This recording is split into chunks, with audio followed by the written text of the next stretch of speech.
PSI Parashuram ಅವರ ಸಾವು ರಾಜ್ಯ ಸರ್ಕಾರಕ್ಕೆ ಹೊಸ ಸವಾಲಾಗುವ ಎಲ್ಲ ಲಕ್ಷಣಗಳು ಕೂಡ ಕಾಣಿಸ್ತಾ ಇದೆ. ಇದನ್ನು ಮನಗಂಡಂತಹ ರಾಜ್ಯ ಸರ್ಕಾರ ಈಗಾಗಲೇ ಪಿಎಸ್ಐ ಪರಶುರಾಮ್ ಸಾವಿನ ತನಿಖೆಯ ವಿಚಾರಕ್ಕೆ ಸಂಬಂಧಪಟ್ಟಂತೆ ಸಿಐಡಿಗೂ ಕೂಡ ವಹಿಸಿದೆ. ನಿನ್ನೆಯಿಂದ ಸಿಐಡಿ ಇನ್ವೆಸ್ಟಿಗೇಷನ್ ಕೂಡ ಆರಂಭ ಆಗಿದೆ. ಹಾಗಾದರೆ ಪರಶುರಾಮ್ ಸಾವಿನ ವಿಚಾರಕ್ಕೆ ಸಂಬಂಧಪಟ್ಟಂತೆ ಏನೆಲ್ಲ ಬೆಳವಣಿಗೆಗಳಾಗ್ತಾ ಇದೆ, ಬನ್ನಿ ನೋಡ್ಕೊಂಡು ಬರೋಣ. ಪಿಎಸ್ಐ ಪರಶುರಾಮ್ ಸಾವಿನ ತನಿಖೆಗೆ CID entry. Yadgir PSI Parashuram ಸಾವಿನ ಪ್ರಕರಣವನ್ನ ಸಿಐಡಿ ತನಿಖೆಗೆ ರಾಜ್ಯ ಸರ್ಕಾರ ಆದೇಶಿಸಿದ ಬೆನ್ನಲ್ಲೇ ತನಿಖಾ ತಂಡ ಯಾದಗಿರಿಗೆ ಎಂಟ್ರಿ ಕೊಟ್ಟಿದೆ. ನಗರಕ್ಕೆ ತನಿಖೆಗಾಗಿ ಆಗಮಿಸಿದಂತಹ ಯಾದಗಿರಿಯ ಡಿವೈಎಸ್ಪಿ ಕಚೇರಿಗೆ ಭೇಟಿ ಕೊಟ್ಟು ಪ್ರಕರಣವನ್ನ ಹಸ್ತಾಂತರ ಮಾಡಿಕೊಂಡಿದೆ. ಈ ಮೂಲಕ ಶಾಸಕ ಚೆನ್ನಾರೆಡ್ಡಿ ಹಾಗೂ ಪುತ್ರನ ಮೇಲೆ ವರ್ಗಾವಣೆ ಹಣದ ಡೀಲ್ ಆರೋಪದ ಬಗ್ಗೆ ಸಿಐಡಿ ಅಧಿಕಾರಿಗಳು ಇನ್ವೆಸ್ಟಿಗೇಷನ್ ಅನ್ನು ಆರಂಭಿಸಿದ್ದಾರೆ. ಪಿಎಸ್ಐ ಕೇಸ್ ಕಡತ ಸಿಐಡಿಗೆ ವಹಿಸಲು ಆದೇಶ. ಇನ್ನು ಯಾದಗಿರಿ ಪಿಎಸ್ಐ ಪರಶುರಾಮ್ ಸಾವು ಪ್ರಕರಣದ ಸಂಬಂಧ ಕಡತವನ್ನ ಸಿಐಡಿಗೆ ವರ್ಗಾಯಿಸುವಂತೆ ಡಿಜಿ ಅಂಡ್ ಐಜಿಪಿ ಆದೇಶವನ್ನ ಕೊಟ್ಟಿದ್ದಾರೆ. ಪಿಎಸ್ಐ ಪತ್ನಿ ಶ್ವೇತಾ ದೂರಿನ ಅನ್ವಯ ಯಾದಗಿರಿ ಪೊಲೀಸ್ ಠಾಣೆಯಲ್ಲಿ ಪ್ರಕರಣ ದಾಖಲಿಸಿಕೊಳ್ಳಲಾಗಿತ್ತು. ಶಾಸಕ ಚೆನ್ನಾರೆಡ್ಡಿ ಹಾಗೂ ಪುತ್ರ ಪಂಪನಗೌಡ ವಿರುದ್ಧ SC/ST ಕಾಯ್ದೆಯಡಿ ಕೇಸನ್ನು ದಾಖಲಿಸಲಾಗಿತ್ತು. ಇದರ ಸಂಬಂಧ ಈ ಎಲ್ಲ ಕಡತಗಳನ್ನ ಸಿಐಡಿಗೆ ವಹಿಸುವಂತೆ ಆದೇಶಿಸಲಾಗಿದೆ. ಸಿಎಂ ನಿವಾಸದಲ್ಲಿ ಶಾಸಕ ಚೆನ್ನಾರೆಡ್ಡಿ ಪ್ರತ್ಯಕ್ಷ. ಸಿಎಂ ಬಳಿ ಪ್ರಕರಣದ ಬಗ್ಗೆ ಚೆನ್ನಾರೆಡ್ಡಿ ಸ್ಪಷ್ಟನೆ. ಇನ್ನು ಕೇಸ್ ದಾಖಲಾಗ್ತಿದ್ದಂತೆ ಮೊಬೈಲ್ ಸ್ವಿಚ್ ಆಫ್ ಮಾಡಿಕೊಂಡು ನಾಪತ್ತೆಯಾಗಿದ್ದ ಶಾಸಕ ಚೆನ್ನಾರೆಡ್ಡಿ ನಿನ್ನೆ ಸಿಎಂ ನಿವಾಸದಲ್ಲಿ ಪ್ರತ್ಯಕ್ಷರಾಗಿದ್ದಾರೆ. ಸಿಎಂ ನಿವಾಸದಲ್ಲಿ ನಡೆದ ಸಭೆಯ ಬಳಿಕ ಭೇಟಿಯಾದ ಎಂಎಲ್ಎ ಚೆನ್ನಾರೆಡ್ಡಿ ಪ್ರಕರಣದ ಸಂಬಂಧ ಎಲ್ಲ ಮಾಹಿತಿ ಕೊಟ್ಟಿದ್ದಾರೆ. ಇತ್ತ ಶಾಸಕ ಚೆನ್ನಾರೆಡ್ಡಿ ಪುತ್ರ ಪಂಪನಗೌಡ ಮಾತ್ರ ಈವರೆಗೂ ಪತ್ತೆಯಾಗಿಲ್ಲ. ಪರಶುರಾಮ್ ಮನೆಗೆ ಭೇಟಿ ಕೊಟ್ಟ ಅಶೋಕ್. ಇತ್ತ ಹುಟ್ಟೂರು ಕೊಪ್ಪಳದ ಸೋಮನಾಳದಲ್ಲಿ ಪರಶುರಾಮ್ ಹೆತ್ತವರು ಮಗನನ್ನ ಕಳೆದುಕೊಂಡು ಕಣ್ಣೀರಿಡ್ತಿದ್ದಾರೆ. ಈ ನಡುವೆ ವಿಪಕ್ಷ ನಾಯಕ ಅಶೋಕ್ ಪರಶುರಾಮ್ ಮನೆಗೆ ಭೇಟಿ ಕೊಟ್ಟು ಪೋಷಕರಿಗೆ ಸಾಂತ್ವನ ಹೇಳಿದ್ರು. 2 ದಿನ ಹೋಗಿ ಬರ್ತಂತ ನಾನು ಕೇಳಿದೆ. ಕೇಳಿದ್ರೆ ನಂದು ಟ್ರಾನ್ಸ್ಫರ್ ಆಗದೈತವ್ವ, ನೀನು ಹೋಗ್ಬೇಡಂದು.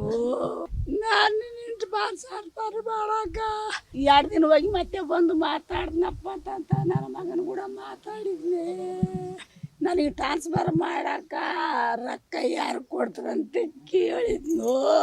ಅದನ್ನು ಕರ್ಕೊಂಬಂದು ಮಾತಾಡ್ತೀನಂತ ನನ್ನ ಮನಸ್ಸಿನಾಗ ನಾನು ಹಿಡ್ಕೊಂಬಂದೆ. ನನ್ನ ಮಗ ಮತ್ತೇನಂತ ತಿರುಗಿ ನಾನು ಕೂಡ ಮಾತಾಡಲಿಲ್ಲ. ಸೋಮವಾರ ದಿನ ಬಂದಿನಿ ಅಪ್ಪ. ಶುಕ್ರವಾರ ರಾತ್ರಿ ಮಗ ಹಿಂಗಾಗಿ ಬಿದ್ದಾನು. ಪೊಲೀಸರು ಅಂತ ಹೇಳಿದ್ರೆ ಒಂದು ಲಾ ಅಂಡ್ ಆರ್ಡರ್ ಮೈಂಟೈನ್ ಮಾಡೋರು. ನೀವು ಅವ್ರ ಹತ್ರನೇ ದುಡ್ಡು ಇಸ್ಕೊಂಬಿಟ್ರೆ ಅವ್ರೇನು ಲಾ ಅಂಡ್ ಆರ್ಡರ್ ಮೈಂಟೈನ್ ಮಾಡ್ತಾರೆ? ನೀವು ಹೇಳ್ತಾ ಇರೋ ಅಂತ ಅವ್ರ ಮಗ ಇಲ್ಲಿ ವಸೂಲಿ ಮಾಡಿದ್ಮೇಲೆ ಪೊಲೀಸರ ಹತ್ರನೇ ವಸೂಲಿ ಮಾಡ್ತಾರೆ ಅಂದ್ರೆ ಅವನು ಇನ್ಯಾರು ಬಿಡ್ತಾನೆ ಹೇಳಿ? P1 ಬಿಡಲ್ಲ, ಅವರು PDO ಬಿಡಲ್ಲ, ರೆವಿನ್ಯೂ ಇನ್ಸ್ಪೆಕ್ಟರ್ ಬಿಡಲ್ಲ, ಯಾರನ್ನೂ ಬಿಡಂಗೆ ಕಾಣಿಸ್ತಾ ಇಲ್ಲ. ಪಕ್ಕಾ ಇದರಲ್ಲಿ ಡೌಟೇ ಇಲ್ಲ.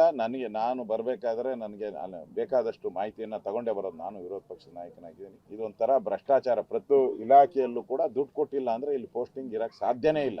ಆ ಪರಿಸ್ಥಿತಿ ನಿರ್ಮಾಣ ಆಗಿದೆ. ಪಾದಯಾತ್ರೆಯ ವೇಳೆ ಕೇಂದ್ರ ಸಚಿವ ಕುಮಾರಸ್ವಾಮಿ ಗೃಹ ಸಚಿವರ ವಿರುದ್ಧ ಹರಿಹಾಯ್ದ್ರು. ಗರ್ಭಿಣಿ ಹೆಣ್ಣುಮಗಳು, ಆ ಹೆಣ್ಣುಮಗಳು ಇವತ್ತು ಕಣ್ಣಲ್ಲಿ ನೀರು ಹಾಕಿ ಯಾವ ಒಂದು ನೋವಿನಲ್ಲಿದ್ದಾಳೆ. ನಿಮ್ಗೆ ಏನಾದರೂ ಕನಿಕರ ಇದೆಯಾ, ಮನುಷ್ಯತ್ವ ಇದೆಯಾ? ಈ ಸರ್ಕಾರಕ್ಕೆ ಕೇಳಲಿಕ್ಕೆ ಬಯಸ್ತೀನಿ.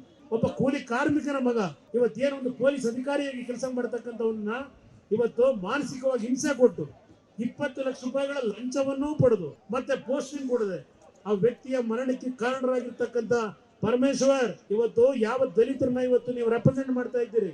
ಒಬ್ಬ ಗೃಹ ಸಚಿವರಾಗಿ ನಿಮ್ಮ ಇಲಾಖೆಯ ಒಬ್ಬ ದಲಿತ ಅಧಿಕಾರಿಯನ್ನ ರಕ್ಷಣೆ ಮಾಡ್ಲಿಕ್ಕೆ ಆಗದೆ ಇದ್ದವರು ಈ ರಾಜ್ಯದ ಜನತೆಯ ಯಾವ ರಕ್ಷಣೆಯನ್ನ ನಿಮ್ ಕೈಯಲ್ಲಿ ಮಾಡ್ಲಿಕ್ಕೆ ಸಾಧ್ಯ?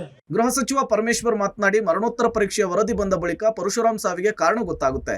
ಪರಶುರಾಮ್ ಪತ್ನಿಗೆ ಇಲಾಖೆಯಲ್ಲಿ ಕೆಲಸ ಪರಿಹಾರ ಕೊಡುವುದಕ್ಕೆ ಇಲಾಖೆ ತೀರ್ಮಾನ ಮಾಡಿದೆ ಅಂತ ಹೇಳಿದ್ರು. ಸಬ್ ಇನ್ಸ್ಪೆಕ್ಟರ್ ತೀರ್ಕೊಂಡಿದ್ದಾರೆ. ಅವರ ಕಡೆಯವರೆಲ್ಲ ಆ ರೀತಿ ಆಪಾದನೆ ಮಾಡಿದ್ದಾರೆ. ಹಾಗಾಗಿ ನಾನು ಅಂದ್ಕೊಂಡಿದ್ದು ಇದನ್ನ CID ಕೊಟ್ರೆ ಸೂಕ್ತ ಅಂತ ಹೇಳಿ CIDಗೆ ಕೊಟ್ಟಿದ್ದೆವು.